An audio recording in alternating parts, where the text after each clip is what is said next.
Shopping করতে আসবেন পেয়ে যাবেন টিকিট, লটারির টিকিট।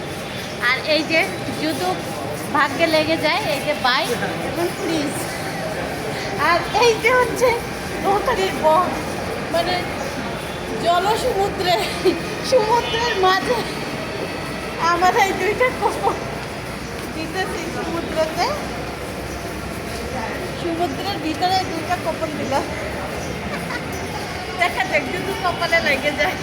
ফ্রিজ এবং বাইক চালানো শিখতে হবে। সামনের থেকে